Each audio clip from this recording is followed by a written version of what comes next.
Okay, there we go, I'm ready.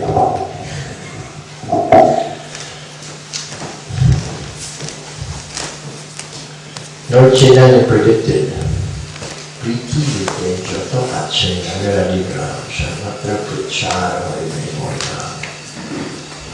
that all over the planet, Prithivite means the whole world, Jota Nagara Vigraha, as many towns and villages as there are, which means every town and village, right?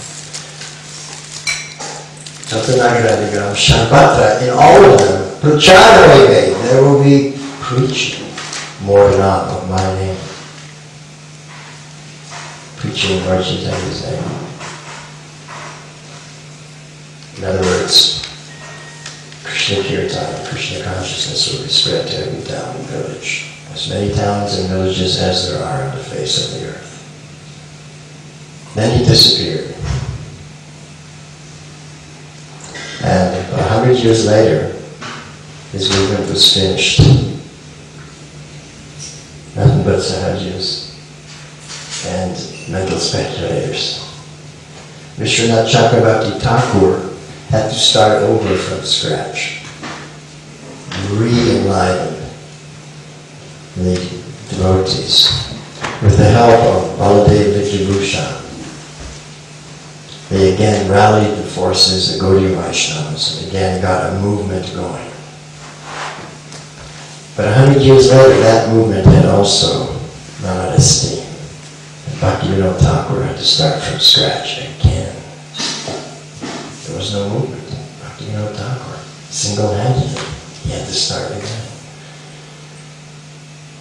He tried to find a copy of Chaitanya Charitamrita because he'd heard so much about Chaitanya Mahaprabhu, but he couldn't find one anywhere. Throughout Orissa, he lived in Puri, he was in Bhadrak, Ramona, all different places. Went to Bengal, Calcutta, North Bengal, all the way up to Dinajpur.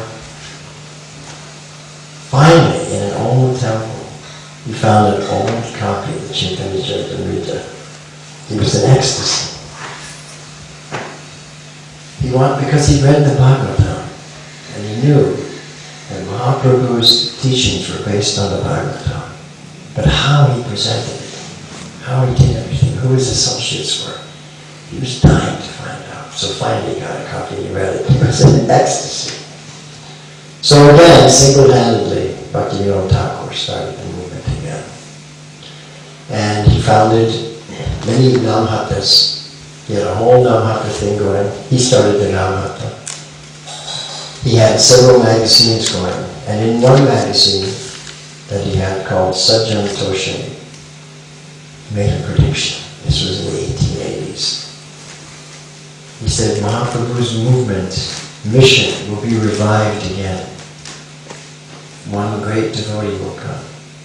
And he will very soon take his birth.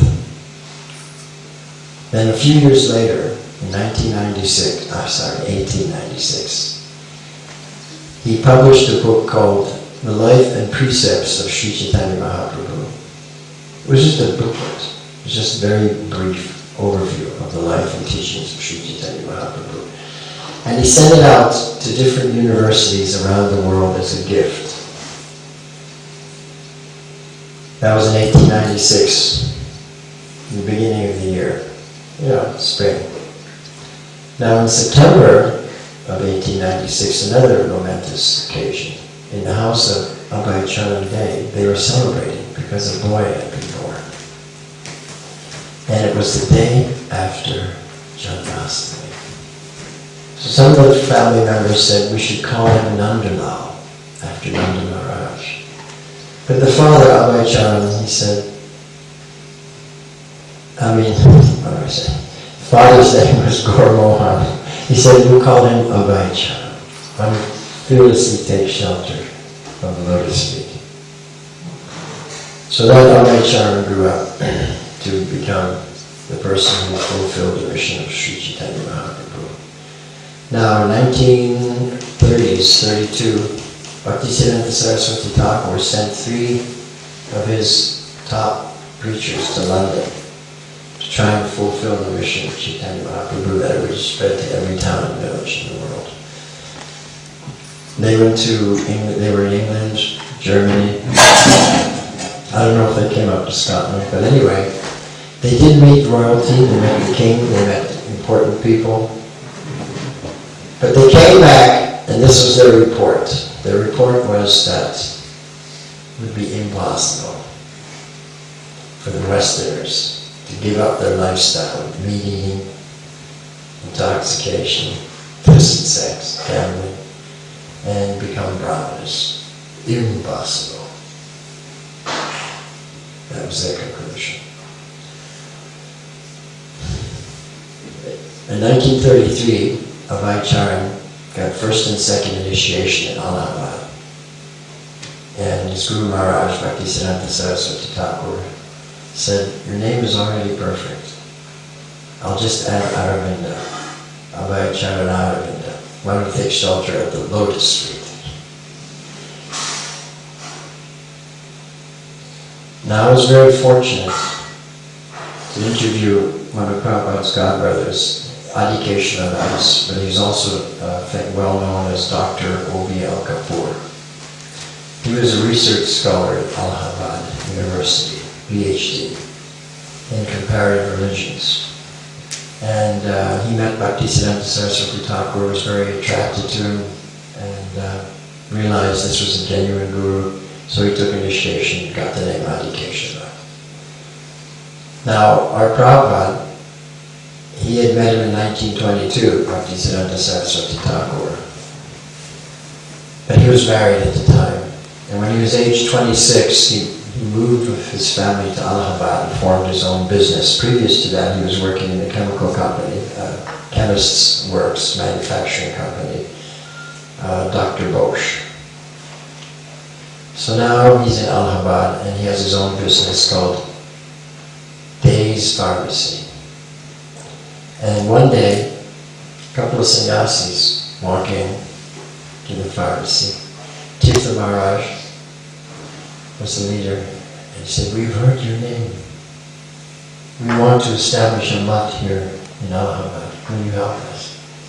Prabhupada recognized him. Now these are the disciples of Bhaktisiddhanta Saraswati Thakur, whom I accepted in my heart in in 1922. This was in the 1930 already. So they founded that mutt, and then Srila Prabhupada used to go in the evenings when he closed the pharmacy. And he used to play Mridanga for the kirtan, for the Gaura Arati kirtan. Kiva Jaya Jaya Gaura Jaya. And then afterwards, after the arati, they'd have bhajans, and he'd sit and he'd play harmonium.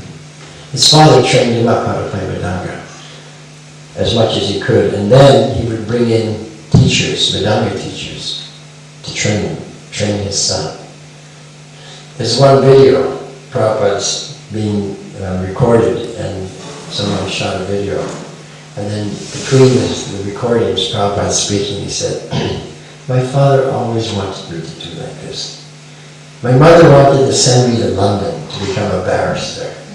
But my father said, no, you will be a servant of Radharani, and you'll learn everything. So he and Adikeshwara became friends. Adikeshwara, or Dr. O.B.L. Kapoor, who was, when I met him, he was retired, but he'd been professor of comparative religions at Agra University for 30 years. He said, he and Prabhupada hit it off, and he said Prabhupada liked him, and it was probably because he was the only non-Bengali person there. Everybody was Bengali except him. He said acquaintance turned into friendship, and friendship turned into brotherhood, because Prabhupada subsequently got initiated.